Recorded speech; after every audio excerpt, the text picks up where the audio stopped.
Out of the 8 current supports in Marvel Rivals, 4 or 5, if you want to include Rocket now, have ultimates that are just my team doesn't die buttons. And today I really wanted to look into these kits and see if we can change their ultimates to maybe be a little bit more interesting. Now my ideas aren't to just turn them into completely separate ultimates. I want to keep them mostly the same, but tone down the healing a bit and maybe add a secondary effect so they just feel a little bit more unique other than, oh, they just press a support button and then we press another one and then we press another one and so on. Now I'm going to start this off by saying out of all of the ultimates, I'm going to keep Luna's Nose the same. Hers is honestly the most iconic out of all of the Don't Die ultimates, and the ability to swap between healing and damage boost is unique enough for it to work. With Luna out of the way, the first ultimate I want to change is Sue Storm's. Her ultimate right now, you put up a giant tube that just does so much healing, and whoever's inside of it cannot be seen from the outside. Now this in and of itself is pretty true to her character and pretty unique in and of itself, but there is one thing I would add to it.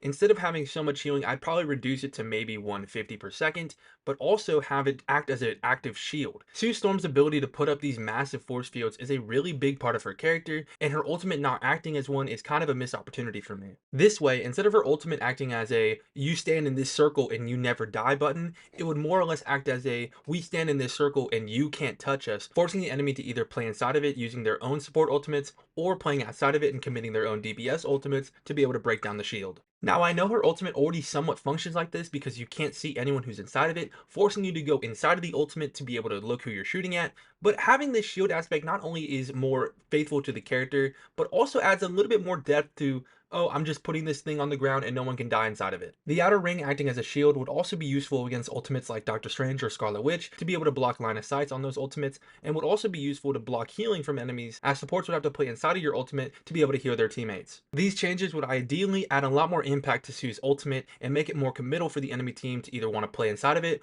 or to wait and break it down before they actually engage on their fight. The next character I want to change is going to be Rocket Raccoon. I've already made a lot of suggestions on how I would change his ultimate and his kit overall in my dedicated Rocket video, so check that out if you haven't. But right now, as of Season 2, Rocket's ultimate has two functions. It provides a damage boost and provides overhealth to anyone in its range. Now I think we can all agree that the damage boost aspect of this ultimate should not be adjusted. If anything, the percentage should go back up to 40 instead of the 25 it's at right now, but the overhealth should go. But I do want this ultimate to have two different effects. So instead of having it add overhealth to anyone in its range, I want it to have an attack speed increase to whoever's in its range. This fits very well with Rocket's character as he's very violent, he's very aggressive, he likes guns and explosions, so being able to amplify his team not only damage-wise, but to be able to have them attack faster would really mesh well with his character and honestly be a fun mechanic to play around with. This change would also keep him up with other support ultimates, as having both damage amplification and weapon speed increase would allow him and his team to out-damage certain support ultimates that are just healing focused. This is also a mechanic we haven't seen in the game yet, so it would be really interesting to see it used in Rocket's ultimate. The next support I want to talk about is Mantis. Currently, her ultimate just does two things, healing and applying overhealth to those already at max HP. This is pretty bare bones and uninspired for a support ultimate, so I want to change it to better reflect Mantis and her gameplay.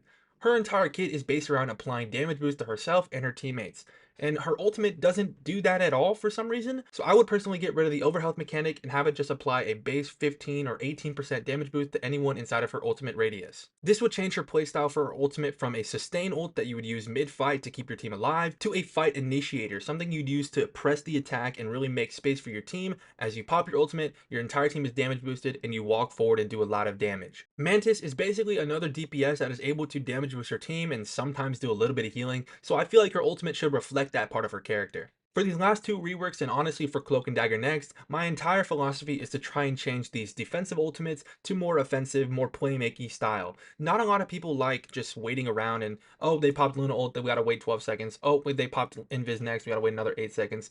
They like to play the game. No one likes waiting around for things to end and just kind of dilly-dallying in the meantime. So turning these ultimates into playmaking abilities instead of just waiting them out and so, oh, we gotta wait. That is my entire philosophy here. And again, for Mantis, I wouldn't get rid of the healing. The healing is fine, but having the added damage amplification would allow this ultimate to be used both defensively and offensively to add a little bit more variation to how you want to have your playstyle for Mantis. Finally, we have Cloak and Dagger. Her ultimate currently does 4 lines that do, guess what? Healing and damage. That's all they do. And again, this is pretty lame, pretty uninspired, and I want to change that. Now, her ultimate can be used offensively to push into a team where your team is following the lines that you create, but I want to actually stray away from that concept. I want to have it affect the enemies more instead of affecting your teammates, because the healing is going to be great, but the damage aspect, the effect on the enemy team is what I really want to change here. Now, the healing, I'd probably keep the same. If not, I would lower it by a little bit. But the effect on the enemies when they're inside of it, I would make it to where they have the Discord effect from Cloak's Terror Cape once they're inside of the ultimate. I don't know if adding the blind effect would be too much as well, but having just the Discord effect to enemies that are standing inside of the ultimate, again, forces the enemy to make a decision of, do we want to fight on the point and have us have amplified damage, or do we want to stay outside of it, play a little bit more at range, and see if we can out damage them from afar. This again adds a lot more versatility to the ultimate, allowing it to be used to proactively start a fight instead of always having to reactively use it against an enemy ultimate. This change would also include Cloak more into the ultimate, as since they both materialize for the ultimate to begin, I feel like his ability should be more included into the ultimate itself. But these are just some of my ideas. I don't have any numbers finalized, this is more of just a proof of concept, but let me know down in the comment section below if you like these ideas or have any of your own, or if you disagree completely and think mine are stupid. But with that all being said, thank you so much for watching, and make sure to like and subscribe on this video as it does help me out a lot, and thank you all for watching.